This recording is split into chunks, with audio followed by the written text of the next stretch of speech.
Before we start, as we're supporting Hospitality Action, may I suggest you purchase some invisible chips to enjoy during our discussion. They are calorie-free, they're healthy, and they make you feel good.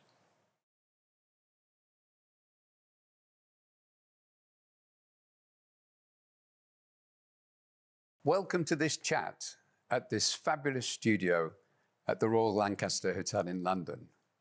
I'm here with Sally Beck, General Manager, and the 2019 and in fact 2020 Hotelier of the Year. We're here on behalf of Umbrella Training and Hospitality Action to chat about apprentices, past, present, and the future. So, Sally, welcome. Thank you very much, Harry. It's just lovely to be here. I think I wanted to start by asking you, somebody who is such an amazing leader in our industry. And I remember being blown away by you, one of your many awards that you've received, talking about your apprenticeship and your starting in the industry. And I hate to say it, but I'm going to say it, 6 decades ago. What's changed? How was it? How was it for you that time when you started as an apprentice? Well, firstly, I was very fortunate because at the age of 13, I actually knew what I wanted to do. I wanted to manage a 5-star hotel. So I actually did a 2-year catering course. And then I applied to the Midland Hotel in Manchester for a position as a trainee manager. But they actually suggested that I start in the kitchen. And I actually did a 3-year apprenticeship. In those days, apprenticeships were 5 years. And I did 3 years because I'd got my sort of 2 years catering course and had done all my examinations. But I must say that as an apprentice in those days, I mean, you thought of an apprentice as kitchen. You didn't think of any other departments. Yeah. But I have no regrets at having been an apprentice because it taught me, firstly, about attention to detail. It taught me about self-discipline. And it really, I think, was the background of my sort of passion for leadership, because the person on your left, the person on your right were important parts of the team. It also taught me to respect the man washing the dishes. So it's a real learning curve. And from there on, I created my own career path because there was no sort of apprentice front of house. There was no apprentice accountant. So I planned my own career path, working in various departments, including a period at the George V in Paris and various other hotels, so that I was a rounded person to go into management. So that's how I started my career as an apprentice. So Harry, I mean, we talked right at the start, it's been 60 years since you were an apprentice. Just keep going on about that. So how do you feel it's changed from when you started to 30 years ago to 10 years ago to now?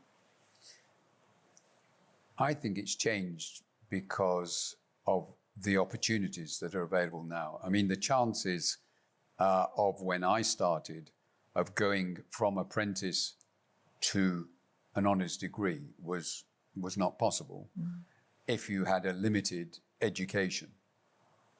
Whereas now, with all the different modules, with the guidance, it is possible.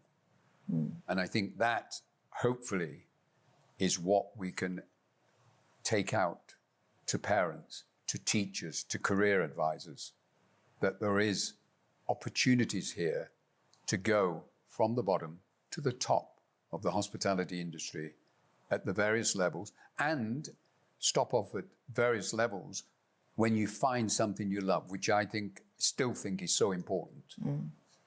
I think it gives so much confidence, I think, to work practically in a hotel, to understand all the different divisions, the different sort of areas that need to work together as one, and enables you then to find that career path. Right. And you realise that boy dream. Absolutely. Yeah. Yes, I mean, I've also been very interested, as you know, 6 years ago we met and you discussed apprenticeships here at the Royal Lancaster, and I was absolutely blown away with what you were planning. What gave you the idea when you came here to go the apprentice route? I think there was a couple of things actually. One thing that definitely happened for me was I arrived here in November 2012 and found that we had been shortlisted to win London and the South East Best Apprentice Business in the UK or in that region. And I thought, wow, they must have an amazing apprenticeship scheme here. And I had a look and we had 8 apprentices and they were all in the kitchen. And I thought, wow, if that is the shortlisted winning entry for London and the South East, that as much as it's wonderful that we were there, it didn't say a lot for the capacity of what a hotel could do. So that surprised me. But also on the back of that, I trained as a trainee manager, and that was my apprenticeship, and worked around all the departments and didn't stay in the kitchen, and learned huge amounts, and then decided that sales and marketing was my route. I have 2 daughters. One, I have a problem with university being academic and apprenticeships not being academic. I have a problem with that. There's just vocations, and I think you choose your vocation, and sometimes university helps you get there, and sometimes it doesn't, and sometimes you need practical learning. And I felt that I wanted the practical learning that's available in a hotel and apprenticeships to be wider and more meaningful to a long-term career. And yeah, the levy was coming in, and I wanted every division in our hotel to have an apprentice. And I set it up with a training provider, and it was Adele actually that helped me with it. And we did it. So I've got apprentices in HR, in engineering, reservations and revenue, food and beverage, an apprentice in obviously kitchens as well, but also in front office. And yeah, I think our industry has the capacity to show all facets and not just the kitchen. I think this is the amazing thing about hospitality. And, you know, I say to parents, this is the one industry where you can go from the very bottom to the very top. Yeah. It's not a rocket science business. It's a business about people. Mm. How, here at the Royal Lancaster, how do you monitor the progress of those apprentices to make sure that their structured paths, you know, they stay on course? Mm. How do you do that? There's a couple of ways. I have an afternoon tea with the apprentices every couple of months. And when they first join us, they're all completely panic-stricken and they don't want to speak to me at all. But by the time they've all calmed down, they then tell me how they're going in their apprenticeship. But I've probably gone too far ahead. That's once they're in. If we're taking on an apprentice, whether from within the team or brand new to the team, their executive director, manager, and their front of line, their manager, their line manager, and themselves and me will all sign the agreement. We all understand the commitment we're taking on when we take on an apprentice. And we're saying, you know, that we commit to their study time. We commit to understanding what they're doing within their coursework to make sure that the practical work is running alongside it.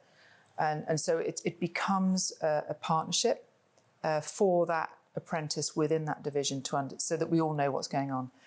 I will meet with the training provider, their tutor, not all the time, but the HR team are with them all the time, but I would probably see them once a quarter to update on how they're going. And then I also have this 2 monthly tea. Right. And the 2 monthly tea, I have all of them in there. So there might be 25, 26, or, I mean, full capacity is 31, but it depends with days off and stuff. And they all get to know each other, and they all chat, and they all say how they're going. Somebody might have done that apprenticeship course. They might have done that level 2, and they might be now doing a level 3. I mix them all together. So they might say, well, let me help you with that. And so the apprentices together become a little group. So we talk about the past, we talk about the present, we talk about the future. So go back to my past. I had to do my own career path. I had to plan my own route. My vision, manage a 5-star hotel. So I planned my own route. Look, you're a parent. You talk about your daughter coming into the industry. Is her vision to be a hotel manager? It's funny, not at the moment, no. Her vision, she's done her level 2 hospitality, and she's now on a level 3, which is business administration. Right. And she's working with the general manager of her property, and they're talking about sales, marketing, social media. She's doing a project at the moment for one of her modules on social media. She runs the social media for her hotel. It's a lovely little one with red carnation, Edgerton House.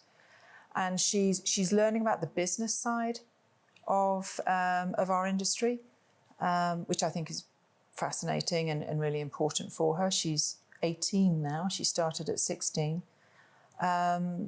I hope she'll stay in the industry. Yeah. But unlike you, and unlike me actually, she enjoys it. She sees it right now. I think she may stay, but her options are still quite open. But as you know, one of the problems we have in our industry is persuading parents. Mm. You know, I have grandchildren that go to public school. They never, ever talk to them about hospitality. No. You can now get a degree through the apprenticeship scheme. Mm. And umbrella training have sort of demonstrated this, that you can come in at level 1 and work through the various levels. I'm absolutely delighted to hear today from the Master Inn holders that the Edge Hotel School are inviting people who've reached level 5 to finish their training by taking a degree online. Yeah. This is brilliant news. Yeah. But as you know, one of our main tasks is persuading people to come in. And I really do believe that the apprenticeship route is the way forward. Mm. What are the actual benefits to employers and to the apprentices themselves? I think for the employers, for us, you definitely get a length of service advantage in running your apprenticeship. You know, I've got team members that have been with us now.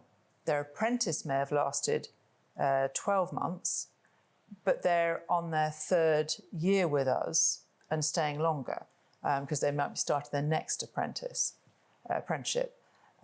So you get a length of service, which is great as an employer. I mean, our turnover is 30%, which I think is amazing. I think 30.2 or something.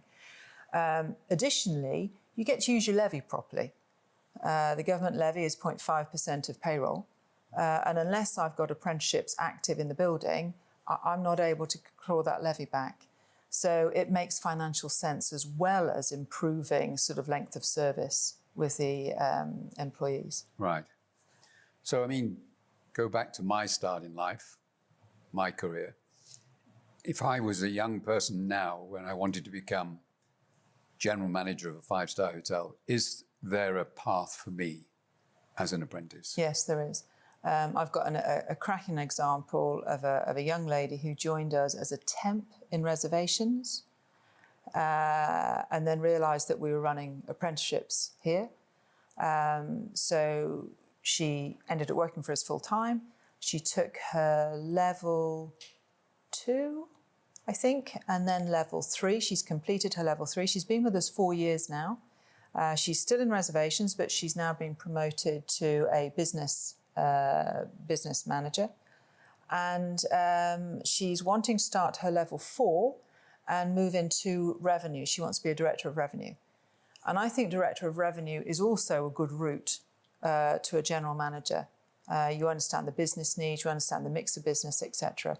So her route is a nice start already. The value that apprentices can have in a post-COVID world is, again, that stability, I think.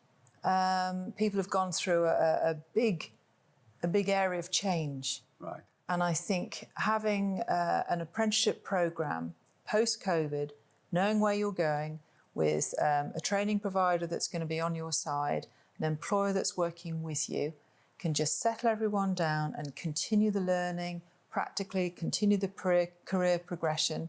And as we know, from level 2 to degree level 7, it's for all of us. And I think when we look at our entire workforce, an apprenticeship programme is no longer for the school leaver. It's for the breadth of your organisation, and it can give that capacity to keep people calm and know that they've got a job for a chunk of time to continue their learning and their development. You have introduced, when you received your Hotelier of the Year award, you made an amazing speech and you talked about the Hoteliers Charter. Yeah. I was delighted to see that number 1 on that charter was, in fact, apprenticeships, training and development, and a career path. Just expand on what you had in mind there. Yeah, we talk about the past, present and future, which is, topic of today. And when I got that amazing award, I looked at how long it had been going, and it had been going for 37 years. And I thought, gosh, how has our industry changed, improved, what's happened with it? And I considered, I'm 54 now, and I thought, well, actually, to be honest, we still struggle with our perception. And I had a very specific example where Tess, when she was coming to do some work here, her schoolmate who was going to come and do work experience at the age of 15, her mum said no. Why would you want to be a servant? And I thought, Christ, we have so far to go. And I just felt, hotels are the best in class in hospitality. I think we do it better, generally. It is a generalisation. I know it's a massive one, but generally we do. And I feel that we should make a noise about it. So very first is that I think there's this casual thing that has been dogging us for years, that people will just do, 3 or 4 months in a bar or just pick up some casual work. And I think we need to try and dispel that. I think that can happen in other areas of our industry, but not in hotels. I think when you join a hotel, you start a career because you can do that through an apprenticeship programme or through a hotel management programme, but you can start a career and you can see your projection, you can see where you can get to. And I think that's really important. And I think that in hotels, we do mentor, we do coach. And so it's important. But there's many other things that I think we need to shout about. Transparent service charge, diversity, the fact that we run 24/7.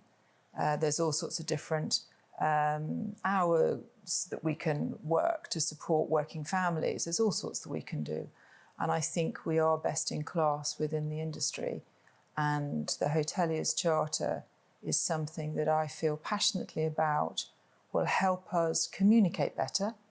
But I think it will also give us a platform across the UK, working with the Institute of Hospitality, working with UK Hospitality, working with each other. I'm an independent hotel here at the Royal Lancaster, but, we could share apprentices with you at Lucknow Right. Park. We could do more. We can create more together if we have a platform to communicate with. And I feel that the Hoteliers Charter has that potential. So it came out of an award that made me consider our past and our present, and felt that we can influence positively our future, and that the Charter is one way of doing that. And of course, that award is based on leadership. I mean, you ticked all the boxes because we are a people industry and we are in the happiness business. I mean, that is the amazing thing about our business. I mean, you know, I've said repeatedly over the past couple of months that, you know, open up hospitality because we can raise the spirits of the nation. Yeah. We can raise the well-being of the nation. Yeah. Because, you know, we are there for people to relax and enjoy themselves. But to deliver that standard, to deliver that happiness, we've got to have a happy team. Yeah. And you know, the award you received was based on the fact that you run a very happy ship here and your people are happy. You can walk into any hotel and you know immediately whether the staff are happy. And that's, again, the incredible thing about our industry, that it's not rocket science. It is about caring for people, your own people, your suppliers, as well, of course, as your guests. But, you know, without people, we haven't got a business. And that's why I think if we can work on these apprentices through umbrella training, and of course, we're sponsored today by Hospitality Action. That's something else we've done. Throughout lockdown, Hospitality Action has been incredible. They've looked after our own family, our own people. And if you read some of the letters that Mark Lewis has received, it is quite, it almost brings you to tears to know that there are people out there struggling. I don't know of any other industry that looks after its people like hospitality. So I hope that parents out there will realize that you're not just joining an industry, you're joining a family. Yeah, I think you're right. It's, you know, the invisible chips, the invisible noodles. My team, we're all doing a sleep out. We were meant to be doing it on Friday the 13th of November, but with lockdown that all got scuppered. So now it's going to be in spring. But we all work together and we play together. And I think there's such a lot to shout about. And I think you're right. You don't just join a job, you join a career, and you do join a family. And I think we know each other. Our family's actually quite small. Yeah. It's actually quite small. Yeah. I mean, that's something else I've enjoyed about hospitality is you can compete next door, but he calls you or she calls you and said, and tells you they need help. You're the first to go. Yeah. I must also mention umbrella training.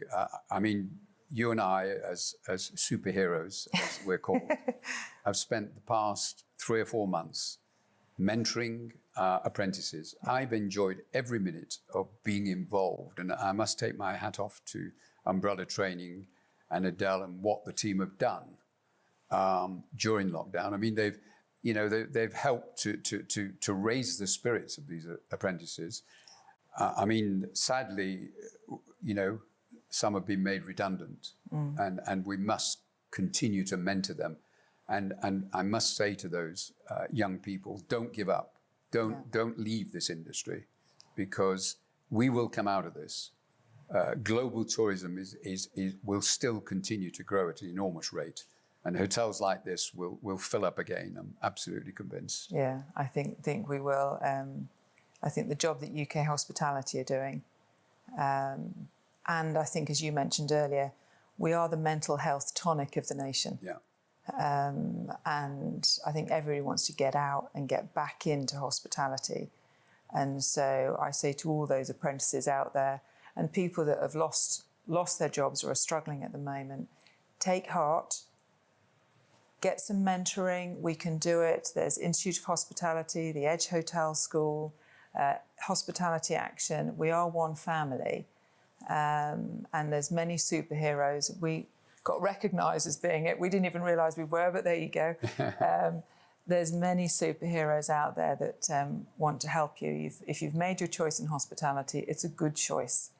And you will bring much happiness in staying with it to yourselves and your family. And I think for me, I can't think of a better career. Yeah. And good luck with your Hotelier Charter. I'm sure that's going to take us to the next level. Yeah. Thank you. Thank you.